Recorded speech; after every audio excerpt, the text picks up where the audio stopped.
Bom dia, turminha. Hoje nós vamos falar sobre a formação e a evolução da expansão no território brasileiro.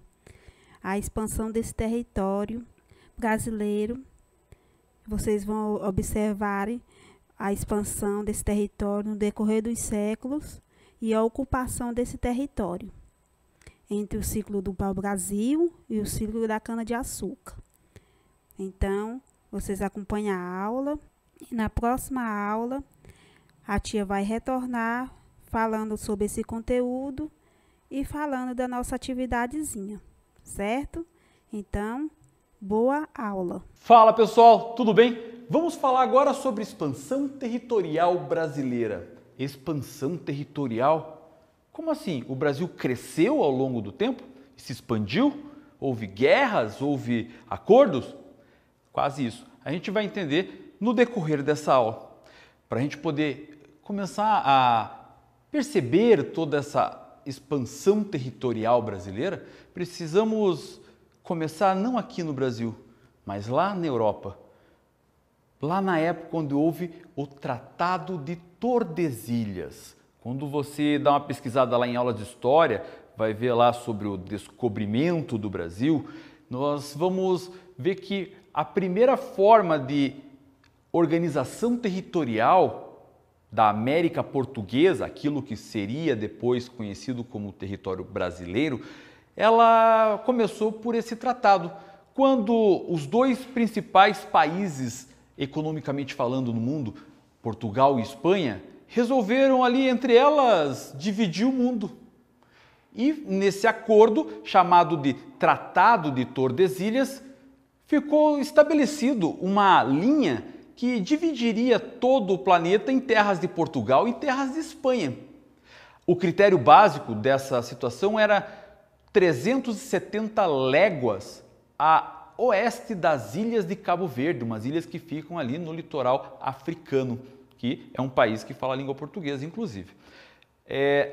Dessa maneira, foi determinado um meridiano, foi criado uma linha imaginária que dividiria, teoricamente, as terras em terras portuguesas e terras espanholas. Essa linha começava exatamente aqui, ó, na região do que hoje nós conhecemos como Ilha do Marajó, e ia até a cidade de Laguna, em Santa Catarina, o que hoje chamamos de Laguna, Santa Catarina. Então, seria mais ou menos uma linha que cortava aqui. Essa era a chamada de linha do Tratado de Tordesilhas. Então, tudo que estava a leste dessa ilha seria territórios portugueses. Tudo que estava a oeste seriam territórios espanhóis. Claro que a gente precisa entender aqui que isso aqui é só uma representação didática. Nós não estamos meio que preocupados aqui com a escala do mapa. Ok, pessoal? Então, se você quer ver um pouco mais sobre a escala do mapa, dá uma pesquisada na internet aí que você vai achar fácil esse mapa aqui da expansão territorial brasileira. Fechou? Vamos nessa? Então, beleza. Então, dessa maneira aqui, antes do descobrimento do Brasil, que foi ali em 22 de abril de 1500, já se tinha noções de que poderiam haver terras justamente aí a oeste. Então, aconteceu algumas ideias de talvez, quem sabe, um dia fazer essa expedição. A história nos conta que a descoberta do Brasil, ela foi um erro de navegação, porque Pedro Álvares Cabral, na verdade, ele queria seguir o caminho para chegar às Índias. E, na verdade, ali acabou tendo um problema, porque ele pegou errado os ventos alísios e acabou chegando aqui em Porto Seguro. Então, o descobrimento do Brasil, o que a história nos conta, foi por acaso, ok? Existem estudiosos, historiográficos que dizem que, na verdade, foi simplesmente uma posse. Eles vieram para tomar posse de um território que eles já conheciam, até porque essa linha do Tratado de Tordesilhas já tinha sido delimitada antes mesmo da tal descoberta do Brasil. Dessa maneira, então, o território do Brasil, que viria a ser o Brasil, que a gente vai chamar de América Portuguesa, ela estaria aí delimitado a somente 1/3 do território atual do Brasil. E como isso aconteceu? as primeiras ocupações desse território, apesar de que o descobrimento aconteceu em 1500, só aconteceu a partir de 1530, que foi quando, de fato, Portugal resolveu explorar essas terras, visto que nós tínhamos, na época, um sistema econômico chamado de capitalismo comercial, onde uma das principais ideias de tudo isso era o mercantilismo, o metalismo.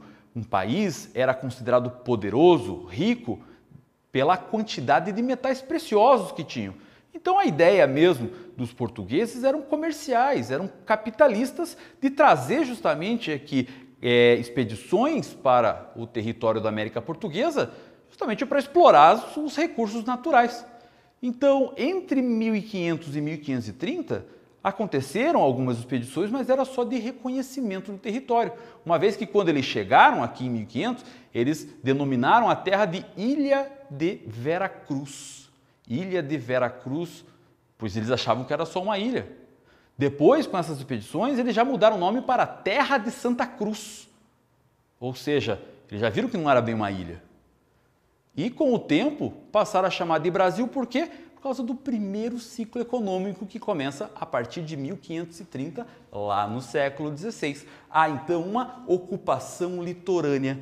Começa então o ciclo do pau-brasil. Por isso que nós somos chamados de brasileiros, porque essa terminação eiro normalmente se faz para trabalho, para uma profissão, o açougueiro, o enfermeiro, está entendendo mais ou menos como é que funciona? Então, o brasileiro era o profissional que trabalhava no corte do pau-brasil. Está entendendo a diferença? Então, essa situação aqui do Brasil, de fato, começa com o nome a partir do momento em que inicia o ciclo do pau-brasil.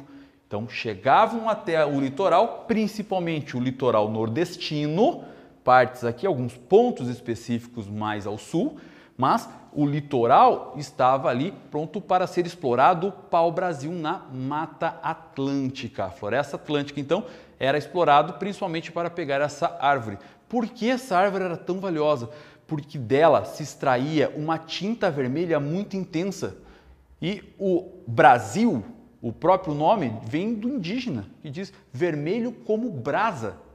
Então, dessa maneira, então, eles entendiam que essa madeira, ela, além de servir para móveis, para construção, ela poderia servir para a produção de tintas e de tingimento de tecidos, que era uma coisa muito importante lá na economia, lá na sociedade mais elevada, na oligarquia, digamos assim, de Portugal. Então, dessa maneira, eles faziam toda essa extração aqui. Junto com isso, percebeu-se que o clima era propício à produção de açúcar, um outro produto bem valioso na Europa, uma vez que o açúcar ele vinha da região das Índias, da região ali que era produzido através de outro tubérculo, outra fruta, outro vegetal, que era a beterraba. Diferente que aqui poderia ser feito através daquilo que dava a maior potencial de produção de açúcar, a cana, que pouco antes a Espanha já estava explorando em áreas aí do Caribe, das Antilhas, como eles chamavam. Então, dessa maneira, então começaram a pegar esse tipo de planta e criar aqui os engenhos no litoral da região nordeste e pontos ali da região mais ao sul, ok? Então, além do ciclo do pau-brasil, começa o ciclo da cana-de-açúcar na região. Então, essa intensificação da exploração da Mata Atlântica para a utilização do pau-brasil e também para a criação de fazendas onde teriam aí a exploração, a moagem e a transformação do caldo de cana em melado para poder depois ser solidificado e levar esse açúcar para Portugal, começam então as primeiras relações de poder também dentro aqui da América Portuguesa, que agora a gente já pode chamar de Brasil, porque já começou o ciclo do pau-brasil, certo? Então, essa é a principal característica da expansão territorial na região do Nordeste, século XVI. Século XVII, então, começa a interiorização. A coroa portuguesa estava preocupada em saber os limites e o que tinha para ser explorado economicamente nesse território que ela tinha recém encontrado. Dessa maneira, então, eles começam diversas expedições pelo litoral para saber exatamente esses territórios. O que acontece? Que começa a interiorização aqui pelo Rio Amazonas, em busca de recursos naturais que poderiam ter aqui e acabaram encontrando as tais drogas do sertão, que eram especiarias que não tinham lá nas Índias, e pode ser aqui uma outra fonte de renda para que eles pudessem explorar. Então, dessa maneira, eles criam diversas fortalezas aqui em todas as margens aqui do Rio Amazonas. Estão notando que já está passando aqui, ó, do limite do Tratado de Tordesilhas? Isso aqui já é terra espanhola que Portugal está invadindo. Invadindo porque isso aqui, no caso, teria dono. Mas se a gente levar por um outro lado, ele não seria bem uma invasão, uma vez que a Espanha ainda não tinha ocupado essa parte. Então Portugal chegou primeiro. Guarda essa informação porque é importante, daqui a pouco eu volto nela. Olha só, outra situação aqui, pessoal.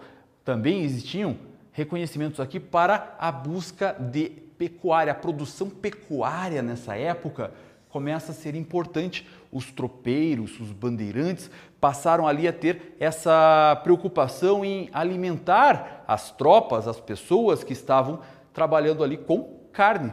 E começaram então a procurar campos onde fosse possível a criação de animais. Então, os pampas da região sul, que são áreas de campinas, passam a ser lugar propício para a criação de animais. E aí, então, começa a exploração mais aqui da região sul e também nós temos aí a criação de animais. Percebam, pessoal, que nós temos o que aqui? Mais uma vez, ó, Portugal atravessando a linha do acordo com a Espanha, certo? E isso aconteceu no século XVII, 1600 e lá vai pedrada, ok? E, então, essa primeira interiorização acaba acontecendo aí. No século XVIII, vem mais intenso, até porque aqui, com os bandeirantes buscando índios para a escravização, já tinham encontrado algumas jazidas de ouro na região do que depois passa a ser chamado de Minas Gerais. Mas aqui, no século XVIII, 1700 e lá vai alguma coisa, nós temos a segunda interiorização do Brasil.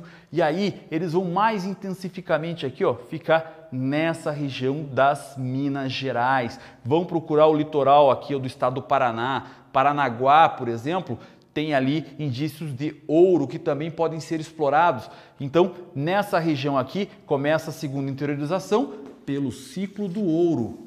As Minas Gerais passa a ser aí uma parte muito importante da coroa portuguesa, porque era uma fonte de recurso que elas precisavam, ouro, pedras preciosas, muito grande. As Minas Gerais, então, passou a ser uma colônia diretamente, um estado, uma região diretamente administrado pela coroa portuguesa. E aí o que acontece? 1750, a Espanha já percebe que as coisas aí já estão meio que ficando erradas. Então ela propõe um novo acordo para essas terras e cria então, 1750, o Tratado de Madrid, que tem como princípio de que a terra seria de quem encontrasse primeiro. Dessa maneira, essas terras todas aqui do norte e do sul do Brasil passam de fato a ser propriedade de Portugal. Então, começa um processo de urbanização.